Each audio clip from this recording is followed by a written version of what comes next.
Bonjour à toutes et à tous.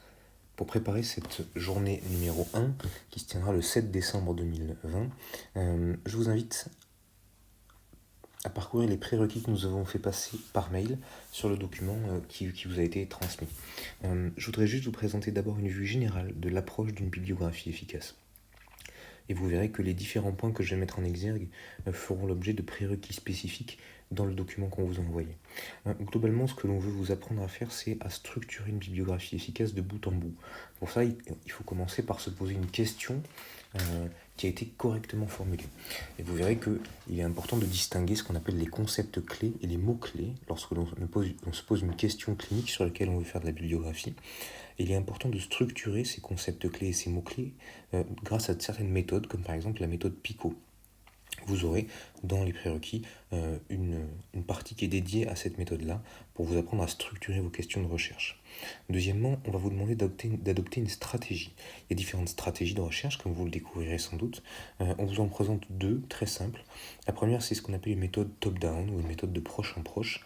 Et ça consiste à aller repérer un article de référence ou détecter un article de référence et que l'on va nous utiliser comme celui-ci par exemple en rouge, et on va utiliser pour de proche en proche, aller utiliser toute la bibliographie, aller puiser dans la bibliographie qui a été établie par les auteurs de cet article-là.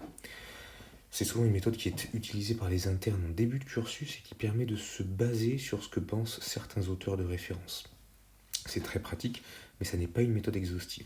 La deuxième approche, c'est une méthode qu'on appelle plus bottom-up, une méthode complète, intégrale, où vous allez interroger un répertoire d'articles scientifiques via une méthode ou via un moteur de recherche, comme par exemple PubMed ou Google Scholar, et vous allez en extraire un nombre d'articles spécifiques qui correspond exactement à la question que vous avez posée au moteur de recherche. C'est une approche qui est plus exhaustive, plus technique, qui demande un petit peu d'expertise, et vous verrez qu'il vous sera intéressant de combiner ces deux approches au cours de votre internat. Troisièmement, on va vous faire interroger les sources de référencement, comme PubMed ou Google Scholar, ce dont on a parlé tout à l'heure. Pour ça, il y a des techniques spécifiques, des commandes spécifiques et des filtres que vous pouvez appliquer sur ces deux moteurs de recherche scientifiques. Il y aura dans votre prérequis des exercices qui vous permettront d'apprendre ces façons de faire pour pouvoir faire votre recherche efficacement. Et puis enfin, il est important d'aller récupérer les articles et nous vous expliquerons comment le faire sur PubMed, Google Scholar. Et je vous invite à vous renseigner sur le moteur SciHub qui permet de télécharger quasiment tous les articles scientifiques de façon immédiate et gratuite. Et enfin, il est important de stocker et d'utiliser correctement vos articles. Et pour faire ça, il y a différents outils à votre disposition. La plupart sont gratuits, comme Zotero, Mendeley, EndNote, vous en entendrez parler aussi par exemple.